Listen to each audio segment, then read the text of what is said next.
Professor Rogoff, thank you very much indeed for joining us at the India Risk Awards function. It's a pleasure, and it's a pleasure to be interviewed by you in person. Oh, thank you. Yes, we've had a lot of long-distance interviews. You've been kind enough to give CNBC TV 18. Well, the first question I want to ask you is there a risk that there isn't such a deep global financial risk at all? I mean, the global financial crisis of 2008, a similar measure of crisis is perhaps the Great Depression of 1929. Maybe we are too much the children of the 2008 crisis, that we probably are looking for crisis every time. No, I certainly, as I as I said at the introduction to my talk, our book says they happen decades apart. They don't happen one on top of another, and I gave that reassuring message for a long time. But then I sort of watched the world unfold in front of me with Trump and Brexit and the trade war. And, you know, a part of a crisis are technical things in the system, but part of it's the handling. Also, we've done massive deregulation. Usually, everybody's scared. Regulation's very heavy, repressive, one might say, and it takes decades before it unwinds. Now it's happened almost in the blink of an eye. So I don't want to overstate it. That it's much more likely we just excuse me, we just have a normal recession than we have another deep systemic crisis. But I no longer dismiss the possibility. I don't feel, you know, as safe as I did even a couple of years ago. Now suddenly I'm feeling unsafe. Well, before I come to this normal recession that you think we may be heading into, I last interviewed you on CNBC TV 18 as part of 10 years of Lehman crisis. So it was September of 2018. At that time, the 10-year yield in the United States was almost heading to 3.2. And on a certain day, I guess it did touch, it went even past 3.2. And we were all wondering if 3.25 would be some kind of a technical trade that would result in some kind of a crisis. But we've since moved a long way. Today the rate is 2.67. So what's your sense? Is global growth slowing so much that the Fed should have completely done this about face? Well, first of all, there's been an increasing gap between what you get for investing in stocks and what you get for investing in bonds, and stock returns have been high, and that's another measure of what investors expect growth to be.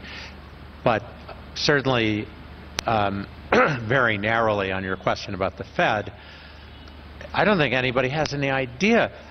Nobody knows what's normal anymore. And so there's a view that it's just drifting down and down and down. There was a paper that made the rounds maybe a year ago saying it's really demographics and it's inequality. And demographics and inequality are both set to keep getting worse and worse. But I think we're not sure. I think anyone who expresses any confidence about what it's going to be in 20 years is kidding themselves. And it comes to risk management, and I'd like to highlight how the United States is managing its federal debt. It's very short. It's maybe the shortest duration, that's a technical term for measuring the average length, that it's been since the high inflation 70s. So that's a very cheap way to borrow. But if interest rates go up, it's very risky. So I wouldn't say so much that interest rates are definitely going to go up. I would say the betting is clear that they're not, and they might go down. But I think in terms of macroeconomic risk management, one needs to take account of the fact it could unwind. It could go the other way. If we are looking at 300,000 plus jobs getting created a month, then is there really that kind of slowdown? Is somebody mispricing something? Oh, I think the United States is doing really well. I mean, the United States is booming. Productivity, I think, will pick up. Investment's not as good as we'd like to see, but people are just pouring into the jobs market. The unemployment rate's actually not been falling. It's been rising because so many people who were sort of pulled out of the job market. They thought it was hopeless. But if you look at the world, as I said, China really does seem to be slowing down more than the official number. The official numbers, it was 6.5 instead of 6.6. You've got to be kidding. That's statistical error. No, it probably slowed down a lot. I think in Europe, that's what Germany's feeling. That's what a lot of Asia's feeling. So looking more broadly globally, that's much slower. And the whole world affects interest rates. It's not just the United States. No, so is it more likely that the risks to the global financial system and the global economy could stem more from China, and China slowing down much more rapidly than what we are accounting for? Well, I mean, I think that's the thing we see, and I would say it's more acute than the conventional wisdom. When I talk to people at the World Economic Forum, they say, the Chinese will just do stimulus, it's no problem, they're just being a little careful. Already done some. They've already done some, but it hasn't been as effective as it was in the past, because a big part of their stimulus was through construction. A big part of construction was housing, and it's starting to reach the end of the line. When you're a poor country, it's still very poor compared to Europe, and they have the same housing per capita, the same square meters, a huge amount of employment. It's very delicate, and there's really some downward pressure on housing prices. Now, they can do things to push it up, but that could make it just worse later. In the United States as well, the Federal Reserve has kind of pulled back in terms of interest rate hikes, and now is looking in terms of a slowdown. How much ammunition does it have if a slowdown genuinely hit? I mean, is there that much space for quantitative easing, or once again bloating its balance sheet? Is it prepared for a slowdown? No, it's not. It'll tell you that it is, that we've invented these new tools. So they have room to cut interest rates 2.5%, but in a typical recession they cut them 5 or 6%. Quantitative easing is smoke and mirrors. I think a lot of research, my book summarizes a lot of it, has shown that quantitative easing in the United States is one branch of the government buying the debt of another branch of the government. The Federal Reserve is nominally independent, but it is owned lock, stock, and barrel by the Treasury. The Treasury owns its profits. It's different in Europe, where the Germans may be buying Italian debt. So I think the early view that quantitative easing, pure quantitative easing, did something, people don't have confidence. Now, the Fed says, that's okay, we have other tricks. We'll convince you that if there's a recession and the interest rates gets to zero, we're going to convince you that later we'll allow inflation to rise above 2%. Okay. But what just happened? As soon as the inflation rate started reaching 2%, they started raising interest rates. So I don't think that convinces anyone. No, I mean, not to get into extremely wonkish territory, but I think the future, being the next 10 to 20 years, holds an entirely new regime in these emergency situations. And this will sound blasphemy, but even allowing interest rates to be significantly negative when all else fails. Oh yes, so we almost contemplated that, I think, about 2 years ago, 2015, didn't we? Well, many countries did it. Yes, yes, Japan did for sure. Japan, Sweden, Denmark, the European Union to a small extent, Eurozone to a small extent. Okay, well, we had on CNBC TV 18 Professor Ed Altman just a couple of days back, and he was speaking about exactly the same problem of accumulation of corporate debt in the United States. Non-financial corporate debt, he says, is 100% of GDP, and just 20 years ago it was 50% of GDP, and 10 years ago it was 66% of GDP. So it's grown, I mean, exponentially if you looked at the history of corporate debt. So his reading is that if a recession comes now, and if it's slightly deeper than than people are prepared for, then there can be very huge defaults. Is that a likely risk? Well, absolutely, it could happen. The question is, how much will it blow up? Because if you look at normal recessions, there are also a lot of corporate defaults. If you go back to 1983, 1991, corporate defaults are common. There have been periods, I think, when 10% of the value of corporate debt has defaulted. But the question is, who holds it?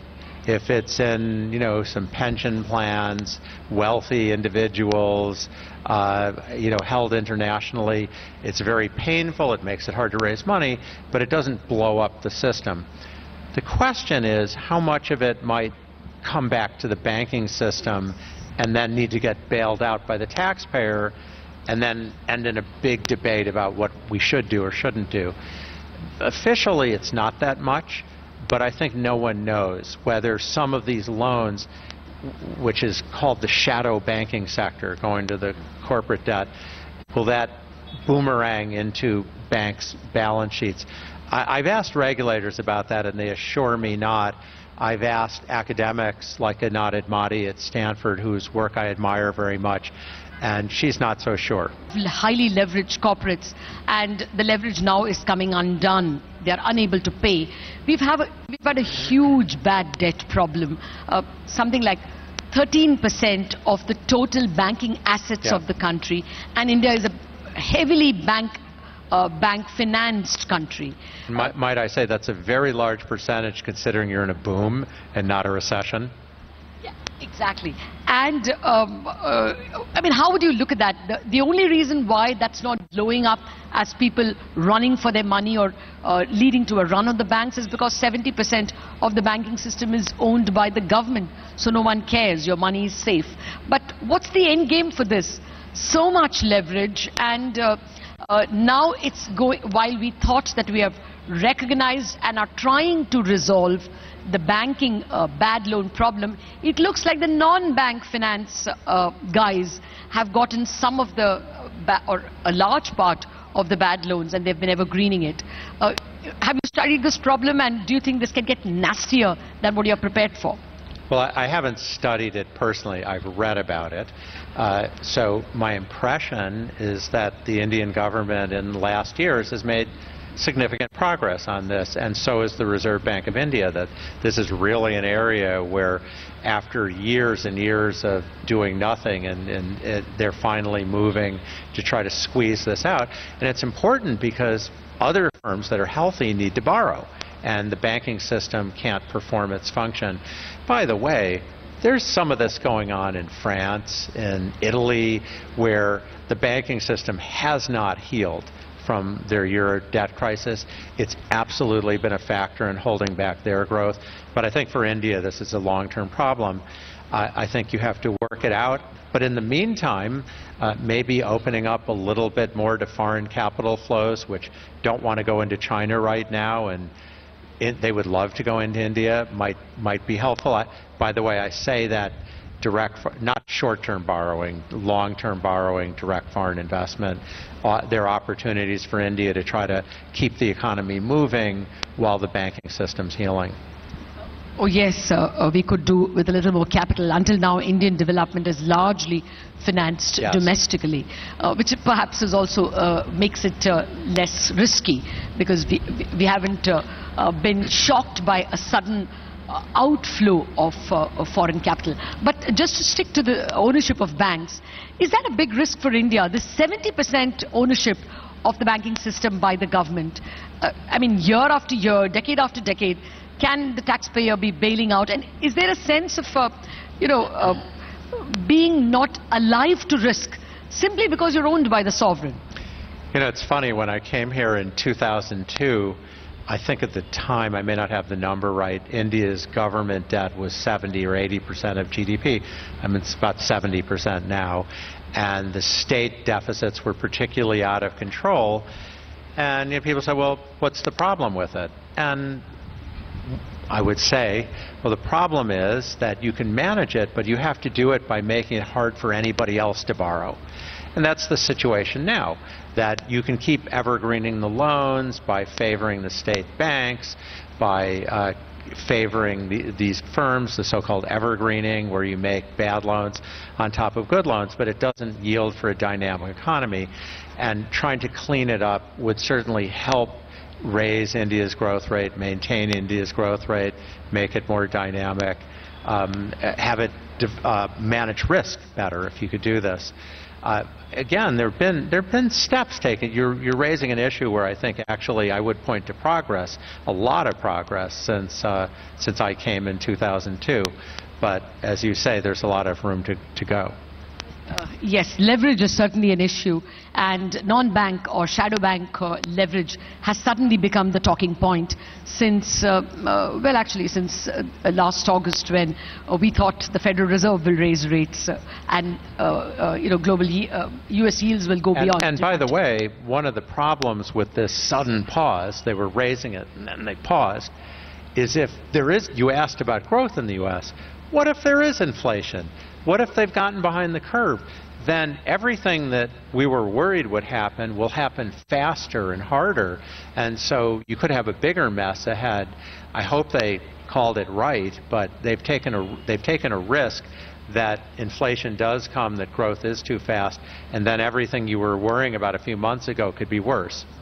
Yeah, but I guess Chinese slowdown is working in their favor at this juncture, keeping global inflation down. I don't know about that, because it's more of a productivity slowdown that could end up just reducing the Asian surplus. The Asian surplus was an excess of saving, holding interest rates down. So normally, that's the normal thinking. I've written otherwise and had people disagree with me, but I think it's not so clear that it's going to push interest rates down. Okay. I want to talk to you about another risk altogether, which we thought will get resolved, or all of us think will get resolved in that 90-day period: the trade war risk. What's the chance that the U.S. and China will reach an agreement in that 90 days, which I think is now only 30 days residual? I don't know. I think this is a very long-term issue, and this is one of these things. If you read a lot of the press around President Trump, he's wrong. He's always wrong. Whatever he does is wrong. And this one, I would say his logic is wrong, but nevertheless, he's taken on China, and he's brought everyone with him. Everyone in Congress now is behind it. You wouldn't get the Democrats to admit that they were following Trump and doing it, but this whole idea of respecting intellectual property rights, of forced technology transfer, it's got to be settled. And I don't know how easily the Chinese are willing to move on this. And so this is something that could be around for a while. Bernie Sanders was the big thing in the last 2016. He was a different personality than Trump, is an understatement, but he had the same trade policy basically, and if I were the Democrats, I wouldn't be arguing with Trump's trade policy, which is very popular in the heartlands, and even among intellectuals who dislike Trump have to say, well, maybe it took somebody breaking China, so to speak, to get something done. So no, I don't know how this is going to play out. I hope in the short run they move it to pulling off the immediate trade war, pulling off the immediate pressures, restoring the possibility that it'll be resolved rationally. But I've really come to the conclusion that it's on the Chinese to make a move here. I don't know if they can. But if you don't get an agreement, does it get just rolled over, or do you think there can be a steepening, a rise in tariffs if an agreement doesn't happen? No, it can get a lot worse. There are a lot of egos and tempers. This isn't going to be a physical war, but this is how wars start. This is how problems start. And there are going to be a lot of innocent bystanders. Any small countries which depend on the global trading system. It's gotten much worse than I thought it could 2 years ago, and I fear we may not have seen the end. I hope we have, but I don't know. Okay. Well, just a final word on the trade war. There are articles which now believe that this kind of populist nationalism is probably a new era that would last the next 30 years. I mean, you had the era of Keynesianism, which lasted probably from 1945 to 1975. And thereafter you had Thatcherism and Reaganism and China and Soviet Union moving towards markets. So there was this predominance of markets which probably ended with the great financial crisis. And now a third era, which is populist nationalism. Do you think that that's how we should look at it? That there are going to be 30 years or maybe a couple of decades of populist nationalism? I'm more optimistic, cautiously more optimistic. You mentioned Keynesianism. That was an idea, and it worked. There was sort of freeing up markets, which happened all over the world. It was an idea, and for a long time, it worked. This populist nationalism, there isn't really an idea. And the ideas of let's make everything free, let's give everyone the same income, let's have, a socialist system. It doesn't work. It doesn't work. Basically, anti-globalization. Do you think that that will be an idea which will catch fancy, and you will see less of WTO, more of trade barriers for maybe a couple of decades now? Well, we may see some of it, but I don't think it'll last 30 years. It doesn't work. There'll be a backlash. So I think there needs to be redistribution of income. We need to deal with income inequality. This is not the way to do it. Okay. Well, on that hopeful note that globalization is not ended and that trade wars and huge trade barriers are not a risk that we will be heading into. Thank you very much, Professor Raghov, for joining us. Thank you so much for speaking to me.